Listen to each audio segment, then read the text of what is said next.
This is a magical peeling glove. Once you put it on, the peel of any fruit will come off the moment you touch it. The flesh can then go straight into your mouth. It even works on pencils. A simple grab is all it takes to strip off their outer casing. While Nobita was having fun with the glove, his mom downstairs was struggling with a bucket of chestnuts. Peeling chestnuts is really tricky, and it's easy to get pricked by their sharp shells. Hearing the commotion, Nobita rushed over. He proudly offered to take over the work for his mom. He picked up a chestnut while wearing the glove and peeled it effortlessly. It even removed the thin inner skin completely. His mom was totally stunned. Nobita got the hang of it quickly as he kept going. He finished peeling all the chestnuts in no time. His mom was overjoyed. She decided to make chestnut rice as a reward for him. Nobita was thrilled to hear that. Just then, Shizuka gave him a call. Nobita answered and was about to listen, but he accidentally peeled off the phone's outer shell. The phone stopped working right away. Nobita headed out immediately, planning to go to Shizuka's house to talk to her in person. He hadn't walked far when he nearly ran into Doraemon around the corner. After barely dodging the collision, Nobita spotted the dorayaki in Doraemon's hand and asked for one. When Doraemon refused to share, Nobita tried to snatch it. He ended up peeling the dorayaki apart. Still, he didn't mind at all. He and Doraemon ate the separated parts together. A little while later, Sunio showed up after hearing about the magic glove and asked Nobita for a favor. He brought out an imported cantaloupe to treat Nobita. Nobita did not hold back. He used the glove to peel the melon in an instant, then enjoyed the sweet fruit alongside Doraemon. After they finished eating, Sunio took out a musical instrument. He wanted Nobita to help get his mom's ring out from inside it. Nobita was just about to help when Sunio's mom suddenly appeared behind them. Startled, Nobita accidentally touched her face with his gloved hand. Everyone panicked instantly, afraid the glove would strip her skin right off. Luckily, she always wore heavy makeup. The glove only wiped off her cosmetics, which was a huge relief for everyone. After leaving Sunio's place, the two continued walking towards Shizuka's home. Suddenly, John caught up with them, vowing to get even with Nobita. Earlier, Nobita had accidentally used the glove to tear off all of John's clothes in public. Though Nobita had run away quickly back then, John was never going to let him off the hook. Realizing they were in trouble, Nobita grabbed Doraemon and ran for their lives, with John chasing closely behind. Shizuka's house was just up ahead. The two quickly slipped inside to hide. Unfortunately, John chased them right in. He finally caught hold of Nobita. As the two tussled back and forth, the glove suddenly took effect. It peeled off the entire outer wall of the house. The wall rolled up just like a sheet of paper, then crashed down heavily, right next to Nobita and John. When the dust cleared, only the bare frame of Shizuka's house remained. Shizuka was taking a bath inside, and she flew into a rage at this bizarre disaster. She hurled her bathtub straight at them. Even Doraemon got hit. An elderly lady cracked open an extraordinary egg with 10 yolks inside. She planned to make a one-of-a-kind dish with it. Holding a kitchen knife in her hand, she sliced through a roasted chicken leg with a casual cut. The leg instantly turned into bite-sized chicken pieces mid-air. She then chopped an onion, and it turned into thin slices right away. After putting all these premium ingredients together, she poured them over rice that costs 100,000 yuan per gene. A wonderful aroma filled the air at once, making Toriko's mouth water immediately. What was even more amazing was that the old lady had also prepared a soup more valuable than gold, the legendary century soup. Yet when she lifted the pot lid, the two men saw nothing inside. The soup was so crystal clear that it looked as if there was nothing there at all. It got even more unbelievable. As the scent drifted outside the small restaurant, hundreds of people swarmed over in an instant. Just getting a whiff of the fragrance felt like the greatest reward to them. No one could have imagined that this famous century soup was actually made from monkeys' bathwater. Every day, the monkeys would take a bath in a large pot kept at 20 degrees Celsius. Their bathwater became the perfect soup base. Toriko absolutely loved the taste, but Komatsu thought it could be even better. The old lady then led them to the real kitchen in the back. This was where the genuine century soup was made. Besides the monkey's bathwater, it contained all sorts of exotic ingredients. The old lady had been simmering this soup for 30 years, but she still could not get the authentic original flavor. The true century soup is condensed from thousands of ingredients, frozen deep within the icy plains. People only get one chance to gather these ingredients every 100 years. Now, that 100-year period had finally arrived. A wealthy sponsor was recruiting gourmet hunters to head to the ice continent and hunt for this once-in-a-century soup. Due to her advanced age and poor health, the old lady could not make the journey herself, so she decided to ask Toriko and Komatsu for help. Toriko and Komatsu agreed without hesitation. They joined the wealthy man's team right away and set off for the ice continent. Shortly after entering the outer area of the ice continent, they were suddenly attacked by a pack of giant sand crocodiles. To outwit the genius thief Lupin III, these two bumbling brothers built a vault that only a fool could open. The key to the vault is this IQ test device right here, and it will only unlock when someone's IQ hits 0, with an IQ as high as 300. Lupin stood no chance of pulling it off. Lupin felt provoked and refused to believe this was true. He showed up right in front of the vault that very night. He put on the tester and emptied his mind completely, acting like a simple-minded creature. His IQ score plummeted right away. The number was almost down to 0, but it finally stopped at 35. Seeing this, Lupin's partner Daisuke immediately told Fujiko to put on a swimsuit. Lupin's IQ would drop straight to 0 the second he laid eyes on a beautiful woman. Lupin totally agreed with this idea. Fujiko was furious at their suggestion. She grabbed an ashtray and hurled it at them. But this incident led them to a discovery. Lupin's IQ would drop whenever he got hurt. That night, his friends started deliberately lowering his intelligence. They even tossed Lupin into a pot of boiling oil and kept beating him for an entire week. Still, no matter what they did to him, they could not get his last bit of IQ to drop any further. Having run out of ideas, ideas. They took Lupin to give it one last try. Unfortunately, the test score still lingered just above 0. The two silly brothers were utterly shocked. They had been seen as fools and mocked for years, and this was the first time they'd ever seen someone try so hard to become just like them. Moved by the sight, the brothers tried to talk Lupin into giving up. Their words unexpectedly gave Lupin a brilliant idea. He instantly figured out a new plan and pulled out a large pile of fish. These fish have a special effect that drastically boosts one's intelligence. Since they could not bring his IQ down to 0, they decided to have him eat massive amounts of the fish, push his IQ all the way up to 1000, and overload the testing device completely. The trick worked perfectly. The vault door finally swung open, yet Lupin ate far too many fish and ended up turning into a total fool for real. After he regained his senses, he remembered all the beatings he had endured. He made up his mind to get revenge.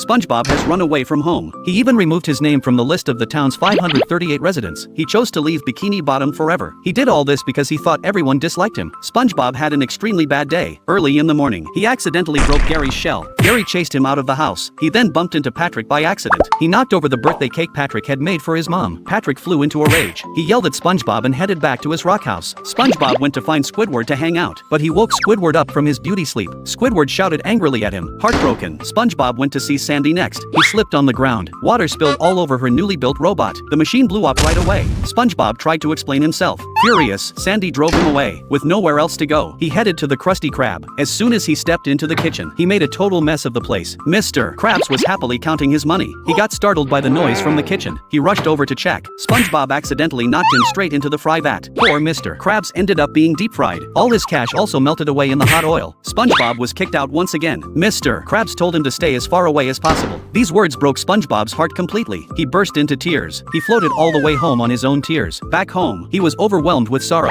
He decided to leave everyone. He believed life would be better for them without him around. He left enough food for Gary to last a whole year. Then he walked out of the pineapple house. A strong wind swept him away. He drifted along with the wind, leaving behind everything he knew. He finally stopped at the entrance of Bikini Bottom. Sadly, he changed the population number on the road sign. Then he made up his mind to leave the familiar town for good. Along the way, he got scared. He tumbled off a cliff. His luggage fell on him and knocked him unconscious. 1 year later, Patrick came and knocked on SpongeBob's door. No one answered. Sandy grew suspicious and broke into the house. She only found a plump, well-fed Gary and a farewell note lying beside his food bowl. Meanwhile, SpongeBob finally woke up after lying unconscious for a year. He had lost all his memories. Right beside him, two thieves were rummaging through his luggage. Nobita gave $10,000 to his mom to help cover household expenses. Surprisingly, his mom flew into a rage right away. She then opened a huge cabinet stuffed full of cash. She tearfully said that their family was already too poor. She begged Nobita not to bring any more money home. Just then, Nobita's dad rushed back home. He told his wife nervously that he had run into a strange thief who kept giving people money. The stranger had handed him a whopping $100,000. Mom completely broke down upon hearing this. She thought their family would never be able to spend all this money. Both Nobita and Doraemon were totally stunned. It all started a little while earlier. Nobita wanted to buy a toy he had his heart set on, so he asked Doraemon to pull out the What If phone booth. They used it to create a world where everything was free. Right after that, they headed straight for the toy store. They grabbed the toys and tried to leave, but the shop owner ran after them in a hurry. They thought the What If phone booth must have malfunctioned. Instead, the owner pulled out $30,000 and pressed it into Nobita's hands. In this special free world, you never had to pay for anything when shopping. What's more, people would even hand you extra money voluntarily. Overjoyed, Nobita bought every comic book in the shop. He also filled an entire cart with toys. With his pockets bulging with cash, he headed home happily. Seeing his mom worrying about their family's finances, Nobita got overly excited. He immediately pulled out a thick stack of banknotes. To his shock, his mom scolded him for taking money recklessly. She explained that their family had become poor simply because they had far too much money. Nobita and Doraemon finally realized the truth. In this free world, having no money meant being wealthy. Having piles of money actually meant being poor. Even bank robbers acted differently here. They would ask people to deposit money into the bank instead of stealing it. Realizing he had caused big trouble, Nobita tried to bury the cash underground. By accident, he dug up a bag completely filled with money. A police officer happened to walk by and saw the whole thing. Nobita had no time to explain himself. He slung his backpack over his shoulder and ran for his life. On the way, he accidentally knocked over an antique belonging to a passerby and broke it. The police quickly caught up with him. As a penalty, he was given $200 million. Nobita could not stand this bizarre situation any longer. He used the What If phone booth to turn the world back to normal at once. To make sure everything was back to the way it was, he grabbed toys without paying right in front of the owner. He even boldly asked the owner to give him money. The shop owner got furious instantly. He gave Nobita a good scolding. Now fully certain that the world had returned to normal, Nobita went home in high spirits.